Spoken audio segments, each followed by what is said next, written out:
औज़ुबिल्लाहि मिनश्शैतानिर्रजीम बिस्मिल्लाहिर्रहमानिर्रहीम अस्सलामु अलैकुम वरहमतुल्लाहि वबरकातुहू। दोस्तों, पेश खिदमत है एक ऐसा अमल जो आपको गुर्बत और तंगदस्ती की ज़िंदगी से निकाल देगा। ज़रूर आजमाइए, इस पर अमल कीजिए। ऐसा अमल मैं आपके साथ जो है वो शेयर कर रहा हूँ। ऑब्वियसली जब भी मैं कोई ऐसा अमल आपके साथ शेयर करता हूँ जो आपको गुर्बत और तंगदस्ती और परेशानी से, बेचैनी से, इस इज़्तिराब से निकालेगा, तो वो मोस्टली उसमें या तो कुरान की कोई आयत होती जिसमें अल्लाह पाक ने ये जिक्र किया होता है अपने रज़्ज़ाक़, अपने राज़िक़ होने के बारे में, और या फिर वो अल्लाह ताला के अस्मा होते हैं जिसमें अल्लाह ताला की वो सिफ़ात बयान की गई हैं जिसमें अल्लाह अता करते हैं, जिसमें अल्लाह ताला वुसअतें देते हैं, जिसमें अल्लाह ताला दरजात बुलंद करते हैं। या राफ़, इस तरह के नाम, या राफ़ हो, या वहाब हो, या बासित हो, या रज़्ज़ाक़, ये बेशुमार अस्माउल हुस्ना के हमने इस तरह से जो उलमा कराम ने, जो बुजुर्गान दीन ने वज़ाइफ बताए कि ये करें ये करें, उसका पीछे लॉजिक क्या होती है? बेसिक थीम है अल्लाह का जिक्र करना। जब से मैंने वो हदीस शरीफ सुनी थी, हदीस कुदसी, कि अल्लाह ताला ये फरमा रहा है अपने बंदे से कि ए बंदे, इब्ने आदम, तू मेरे जिक्र के लिए वक्त निकाल। ये नहीं कहा फर्ज इबादत, वो तो अपनी जगह पे है। तू मेरे जिक्र के लिए वक्त निकाल, मैं तुझे गनी कर दूंगा, मैं तेरा रिस्क बढ़ा दूंगा, मैं तुझे खुशहाल कर दूंगा। और अगर तू ऐसा नहीं करता तो मैं तेरे हाथों को मुशक्कत से भर दूंगा।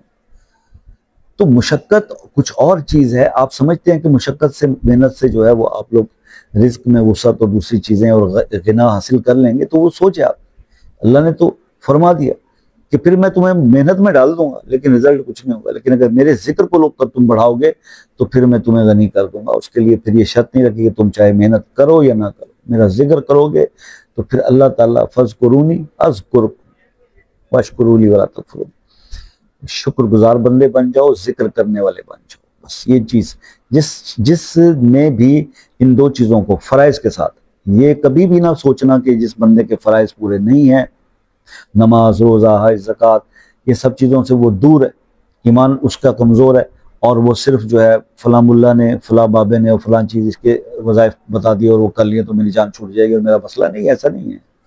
पहले फ़राइज़, पहले आपके फ़राइज़, सबसे पहले तौबा कर लो अगर जो फ़राइज़ शॉर्ट है आपके। उसके बाद ये वादा कर लो अल्लाह से, अल्लाह 5 वक्त नमाज भी पढ़ूंगा, रोज़े भी रखूंगा, सब कुछ करूंगा मैं ना, तो अल्लाह ताला माफ़ फरमाने वाले। फिर बात बनती है, ये थोड़ी होता है कि इस तरह के आप कुदरत, आप इंसान है, आप, हम एक दूसरे को डॉज दे सकते हैं, हम कुदरत को तो डॉज नाउज़ुबिल्लाह नहीं दे सकते। वो तो हमारी आने एक रग से वाकिफ है, हमारे आने वाले कल से अल्लाह वाकिफ है। अपनी बनाई हुई इस तख्लीक को अल्लाह बहुत बेहतर जानता है कि ये इंसान क्या चीज़ है। तो आप को बड़े सच्चे दिल से, मैंने पहले भी अर्ज किया था कि अल्लाह के यहाँ को खोट नहीं चलता, वहां खालिस चीज चलती है, आपका अमल खालिस चलता है, आपकी नीयत खालिस होनी चाहिए। और अमल का दारोमदार तो नीयतों पे, तो नीयत खालिस रखनी चाहिए। हमारा प्रॉब्लम यह है कि हम नीयत भी अपनी, हमारी नीयत भी खालिस नहीं होती, मिलावट होती।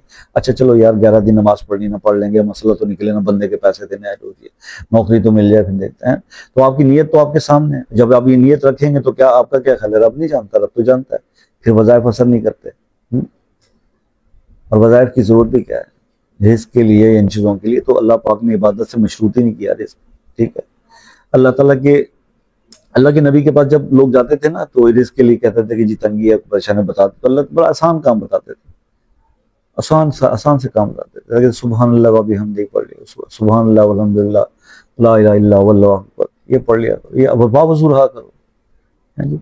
हर वक्त घर में दाखिल होते वक्त सलाम किया करो, हर बड़े छोटे को सलाम में पहल किया करो। ये छोटे छोटे अमल बताते थे। क्या दीन की बेसिक्स है ना, वहीं से तो हम दूर हो गए। सड़क पे, बाजार पे कभी जाते हुए आपने देखा हजारों लोग आ रहे हैं और जा रहे हैं, कभी कोई किसी को एक देखा कि एक दूसरे को सलाम कर रहे हो? नहीं करते ना, बरकतें खत्म। हम खुद इनहराफ करते हैं उन कवानीन से, उन बेसिक्स से जो इस्लाम की तय कर दी गई थी, फिर परेशानी में आ जाते हैं और फिर बाबों के पास होती है वजीफा बता दें, फलां चीज बताते हैं। अल्लाह ताला पर रहम करे, हम पर रहम करे।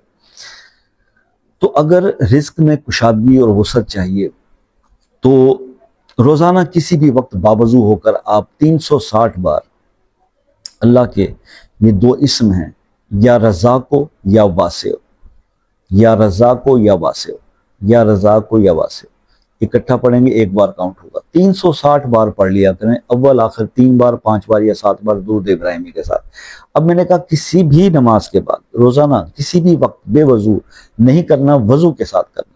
और बहनें इसको उतने दिन करेंगी जितने दिन वो पाक साफ है। गैप के दिन आ जाए, वक्फा कर लें, बाद में शुरू कर दें। तो इसकी करने की मुद्दत क्या होनी चाहिए, आप कम से कम 21 दिन तो करें, ठीक है। और कोई भी वक्त रख लें, पूरे यकीन से करें, ठीक है। तो आप अपने रज़ाक को पुकारें, रिस्क देने वाले को पुकारें और वसअत देने वाले को पुकारें। तो हो नहीं सकता कि जब रब को पुकारा जाए और वो रिस्पॉन्स ना कर। अल्लाह तो इंतजार करते हैं कि बंदा मुझसे मांगे और मैं इसको अता कर दूं। तो ये आप अमल कीजिए, आपकी जिंदगी में जरूर तब्दीली आएगी। फीडबैक से जरूर आगाह कीजिएगा इंशाल्लाह। अगर किसी मसले में उलझे हुए हैं और हल नहीं हो रहा, दुआओं के लिए चाहते हैं, तो वो मसला अपने नाम के साथ कमेंट में लिख दीजिए, दुआओं में शामिल कर लेंगे। और अगर मुझसे रब्ता करना हो तो मैंने जैसे आपको बता दिया कि जनाब असर की नमाज के बाद रात 10:30 बजे तक टाइम होता है रब्ते का, रब्ता कर लिया कीजिएगा, कोई प्रॉब्लम नहीं है। लेकिन अगर इसके अलावा रब्ता करेंगे तो फिर जवाब मैं नहीं देता होता, ठीक है। जो मुल्क से बाहर मेरे दोस्त हैं, UK, USA, Canada, New Zealand, Australia के अंदर, उनसे रिक्वेस्ट रहती है कि आप मैसेज करके टाइम ले लिया करें कॉल का, और जब फिर उसके बाद वो टाइम मिलता है उस पर कॉल कर लें। इसके कोई चार्जेस नहीं है, आसानी है आपके लिए भी, मेरे लिए भी। अल्लाह ताला आपको खुश और आबाद रखे। मेरी दुआएं आपके साथ हैं, हमेशा दुआ करता रहता हूँ। और आपसे रिक्वेस्ट रहती है कि दुआओं में याद रखा कीजिए। जिंदगी रही तो नेक्स्ट किसी वीडियो में आपसे मुलाकात होगी, तब तक के लिए इजाज़त दीजिए। अल्लाह हाफ़िज़।